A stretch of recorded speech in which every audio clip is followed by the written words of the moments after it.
The warmth of the lasagna still lingered in my palms as I ascended the front steps of my parents' house. Sunday dinners had been my family's tradition for as long as I could remember. Even now, living 40 minutes away and working 60 hours a week, I never skipped them. The familiar aroma of my mother's garlic bread drifted through the screen door, blending with muffled voices inside. I was just about to knock when I caught snippets of conversation. "Sophie won't be a problem," my father's voice echoed from the kitchen. "She never says no to family." I froze, hand hovering inches from the door.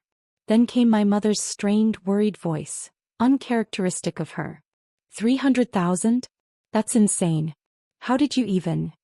It doesn't matter how, Nathan, my older brother, replied defensively, his tone sharp. What matters is that it gets handled before they start legal proceedings. You said you'd help. We will, Dad assured her firmly. Remember Sophie's promotion? Senior financial analyst at that big downtown firm. She's probably making close to 150,000 now. More actually, with bonuses. My stomach clenched painfully. The lasagna in my hands suddenly felt impossibly heavy. We'll tell her it's for the house, Mom said softly, already rationalizing. Roof repairs, foundation work. Maybe 30,000 at first, then medical bills. I'll say I need some procedures. We can spread it out. Dad nodded. She'll give in. He always does. Do you remember when Nathan needed that business loan 5 years ago? 20,000, no questions asked. Never asked for it back when his venture failed. That's because Sophie doesn't understand the real world, Nathan sneered, a smirk curling his lips. She still thinks family means something. It's almost sad. Don't speak about your sister that way, Mom warned, but her voice betrayed her hesitation. She's always been naive, Nathan continued. Remember when she handed you her entire signing bonus, 40,000, to help with the mortgage? Who does that? Good daughter, Dad murmured, though his tone sounded tinged with something else, perhaps regret or disapproval. So we'll take care of my debts, Nathan said coldly. Maybe even have some left over for that vacation house you've been dreaming of. Sophie won't even notice what's happening. We'll make each request sound desperate. She can't say no when Mom cries. I don't like lying, Mom whispered. It's not lying, Nathan snapped. We're family. Her money is family money. Besides, she's got no kids, no husband. What's she spending on? That stupid apartment downtown she worked so hard to get. My hands trembled uncontrollably. The weight of their plans hit me like a punch to the stomach. She'll be fine, Dad said, voice steady. She always is. That's what she does, handles everything. We just need to handle this. Are you sure there's no other way? Nathan asked. Unless you want me to end up in federal prison for tax evasion and fraud? No, Dad replied. This is it. My lawyer says if I pay it back before the audit deepens, they'll probably let it go with penalties. I backed away quietly, trembling as the lasagna slipped slightly from my sweaty grasp but didn't fall. I had to stay silent. I couldn't let them know I'd overheard. My car was parked outside and I moved towards it with legs like jelly. Sitting in the driver's seat, the cold lasagna on my lap, I tried to process what I'd just heard. My own family, people I'd sacrificed everything for, were plotting to manipulate me to exploit my love and trust. The $40,000 signing bonus I'd given them, the year I'd lived on ramen rebuilding my savings, the $20,000 for Nathan's failed business. All of it gone, used as pawns. My phone buzzed with a message from Mom. Where are you, sweetheart? Dinner's ready. I stared at it, hesitating, then typed back. Sorry. Got called into work. Emergency audit. Rain check. 3 dots appeared immediately. Oh no, but we need to talk. Can it wait? The message read. She was about to start with the roof just as they planned. I quickly responded. Sorry, boss says it's urgent. Love you. Driving home, the lasagna still sat cold on the passenger seat, a stark reminder of the life I once believed in. The life where my family loved me, not just my bank account. Once I reached my apartment, a plan took shape in my mind. They'd played their games and they'd chosen the wrong target. That night, I sat at my computer and began transferring every penny, savings, investments, liquid assets, to new accounts they knew nothing about. I set fraud alerts, changed all my passwords, enabled 2-factor authentication.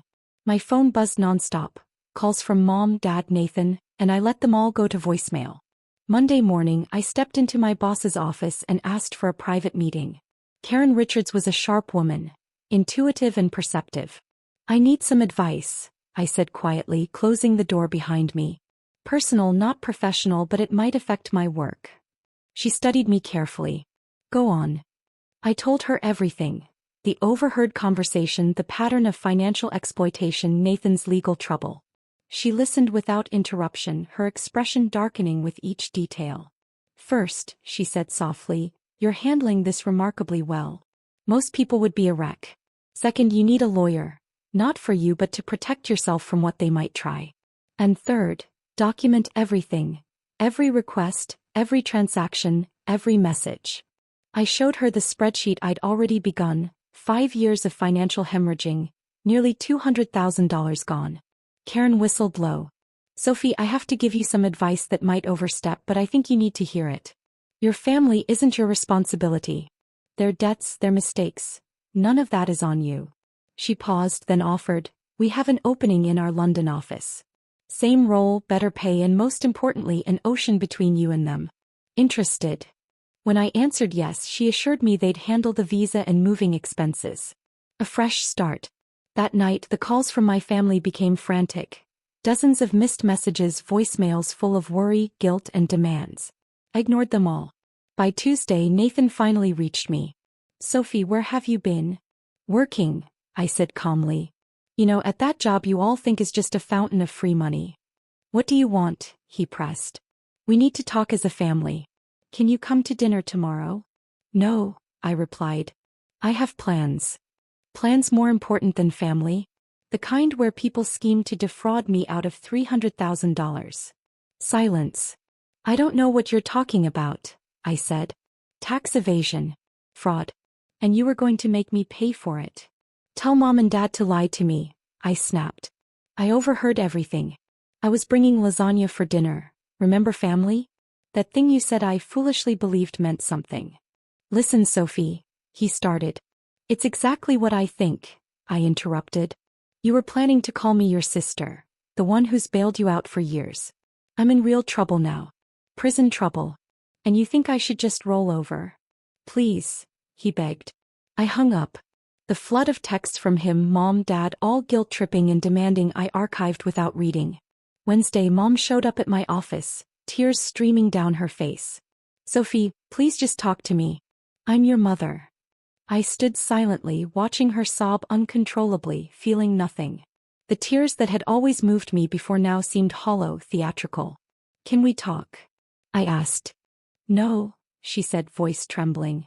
Your brother's in trouble. Tax evasion. Fraud. He told me he made mistakes, but he's family. We have to help him. No, I said, you have to help him. He's your son. Use your money. We don't have that kind of money, she replied softly. Then Nathan should have thought of that before breaking the law, I shot back. She looked stunned. This isn't like you. You're right, I said coldly. The old Sophie would have already written the check. She believed in family helping family. But I've learned the truth. My family was planning to con me, to use my love as a weapon. Her face went pale. How did you? Does it matter? I interrupted. What matters is I know exactly what you think of me now. The naive daughter, the family ATM, the mark we never admitted we saw. She'll never say no to family. She doesn't understand how the real world works. I let the silence settle before adding, Sophie turns into pudding when you cry. Should I go on? But now I see through it all. And I won't be their fool anymore. I left her standing alone in the lobby and returned to my work. That afternoon I accepted the London transfer. By Thursday, everything felt eerily silent. No calls, no texts, no surprise visits. The quiet unsettled me. Then on Friday I found out why.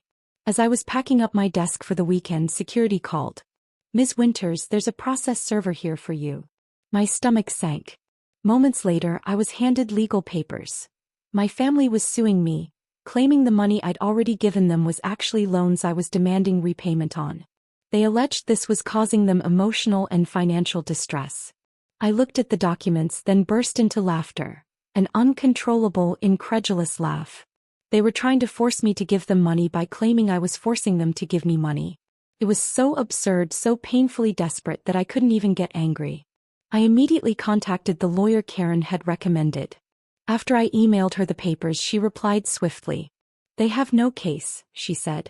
No written agreements, no documentation. This is harassment, plain and simple. We can countersue if you want. No, I replied. I don't want their money. I just want them out of my life. That weekend I began packing, not just for London but for a new chapter. One where love wasn't transactional, where family was about more than shared DNA, and where I wasn't valued solely for my bank account. Then I received a call from an unknown number. Nathan. His voice was desperate. You're really going to let me go to prison? He asked.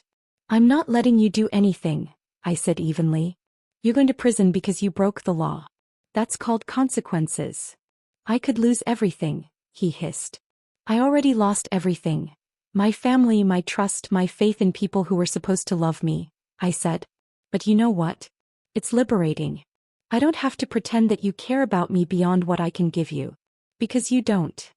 Sophie, please, he begged. Stop, I said, cutting him off. I blocked his number without hesitation. The movers arrived on Tuesday. I watched as they packed up my life, each box a step further from the family that had exploited me. My phone had been silent for days. They'd finally given up. As I took a final walkthrough of my empty apartment, I found a lasagna dish tucked away in the back of a cabinet. The same one I'd carried that Sunday, full of love and hope for people who saw me as nothing more than a resource. Without hesitation, I threw it in the trash. At the airport, waiting for my flight to London, I received one last message from an unknown number. I almost deleted it unread, but curiosity pulled me in. It was from my mom. I'm sorry, it read. Not for needing help, but for how we planned to get it. You deserved better. I hope someday you can forgive us. I stared at it for a long moment, then typed back, I hope someday you can deserve forgiveness. Then I turned off my phone and boarded the plane. 6 months later, I learned through my lawyer that Nathan had been sentenced to 18 months in federal prison. My parents had lost their house trying to pay for his legal defense and had moved in with my aunt in Florida. I felt nothing, no satisfaction, no guilt, no anger. They were strangers now, people I'd once loved in a different life. My new life in London was everything the old one was not. I found colleagues who became genuine friends, relationships built on mutual respect rather than exploitation. I learned to trust again, slowly, carefully. And sometimes on quiet Sunday mornings I'd make lasagna just for myself, remembering the girl who once carried her heart in a casserole dish, hoping her family would finally see her as more than just a bank account. But that girl was gone. In her place stood someone stronger. Someone who understood that sometimes the most loving thing you can do for yourself is walk away from people who only love what you can give them. Family isn't about blood. It's about who shows up for you without checking your bank balance first.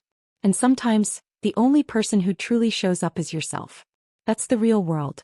And now, at last, I finally understand.